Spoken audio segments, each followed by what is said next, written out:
Good morning. Tyrone and Cynthia Temple seem like an ideal couple.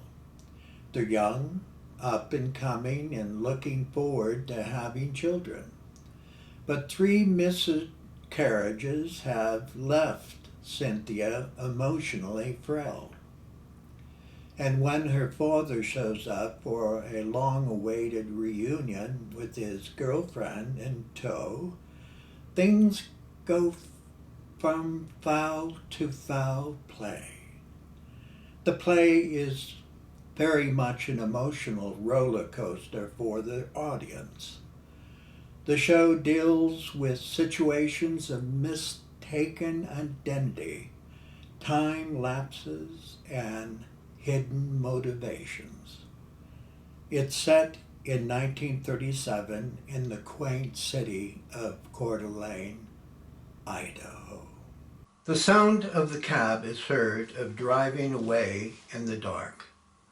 The lights slowly rise, showing Cynthia laying on the lounge with Dr. Willingham sitting in a chair writing notes on his paper pad as she continues describing her dream the other day.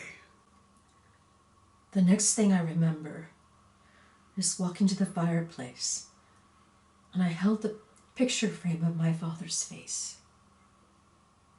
When I looked at him, I suddenly heard him whispering to me, saying, "Why?"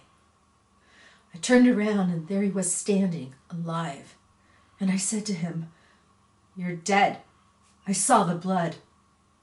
Then he said, "What you thought you saw isn't always what you think you saw." Cynthia, in our last several appointments covering your father, Sidney, and his fiancée visiting at your home, we cleared that up, showing it wasn't a reality at all.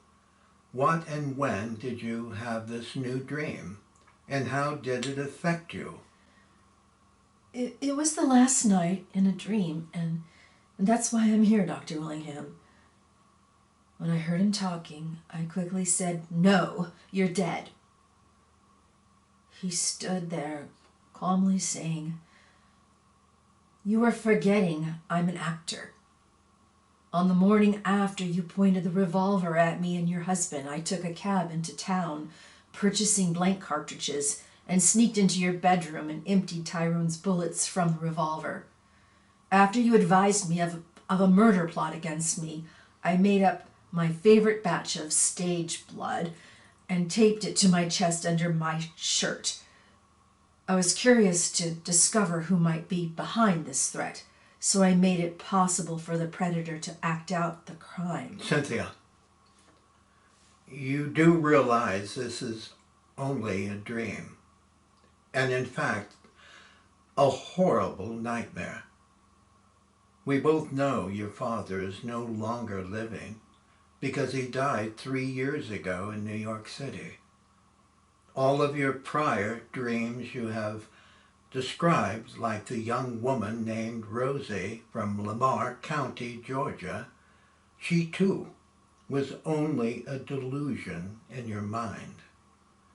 That is what we are trying to find out, why you're having these delusional dreams. Did your father in your dreams say anything else? Yes, he said more. I once again said to him, saying, "No, you're dead." Then he said back to me, "Unfortunately for you, I'm very much alive and well." I was surprised in discovering who the culprit is.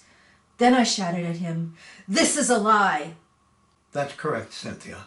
Your dream is only a lie, and you shouldn't care too much about what isn't truly real. Do you have any more to say? Yes, there is more. When he said, "When I hit the floor, pretending to clutch my stomach in pain, I noticed how you came to Paul's side. He was frozen by the shock of what he committed. So you calmly lift his fingers from the revolver and conveniently wiped his prints off it with a white handkerchief." Then you lightly nudged him to vacate as you quietly lowered the revolver to the floor and made a hasty retreat into your bedroom. I'm glad, Cynthia, that you're sharing all of this so we can take a clear look at it and then throw it away. They're nonsensical images and words amounting to nothingness, because all of what you're saying isn't absolutely true, but only delusions in your dreams. Is there more to say? There's a little less. And I said again, it's all lies. And then he said to me, the least you could have done is to have pulled the trigger yourself, sparing your brother from carrying the weight of the murder. How convenient for you to then silently stand back as the burden of proof rests on your husband to defend himself against the crime. Apparently, the guilt plagued your brother to an anticipated confession. Now you will lose a beloved brother while keeping your unwanted husband. Once again, Cynthia, you and your husband divorced 10 years ago, and he is now married with another woman.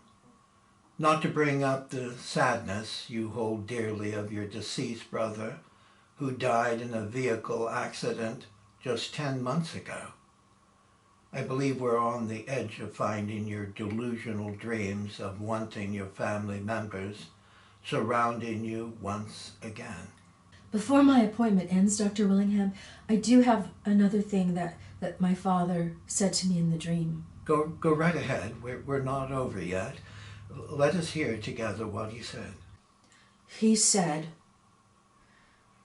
there's a door made in the world that can shield your conscience, and no lock strong enough to safeguard you from the truth.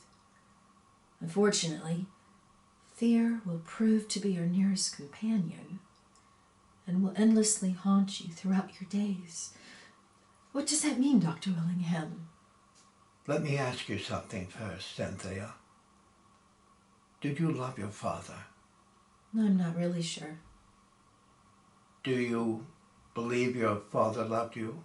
I think he did. Did your mother want you to love your father? I don't think so. If I did, I was afraid I would lose my mother's love because of it.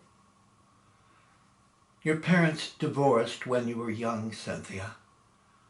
And the parent who has a child usually doesn't want to share the child with the other. Does that seem true in your situation? Yes. Yes, Dr. Willingham, it does hit close to my heart. It's difficult to love someone and hate them at the same time. It breaks a heart in half and makes you not knowing which sides to hug and with the other.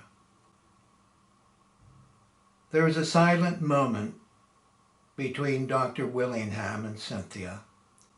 She looks into his eyes and says nothing, and soon putting her hands to her eyes and crying.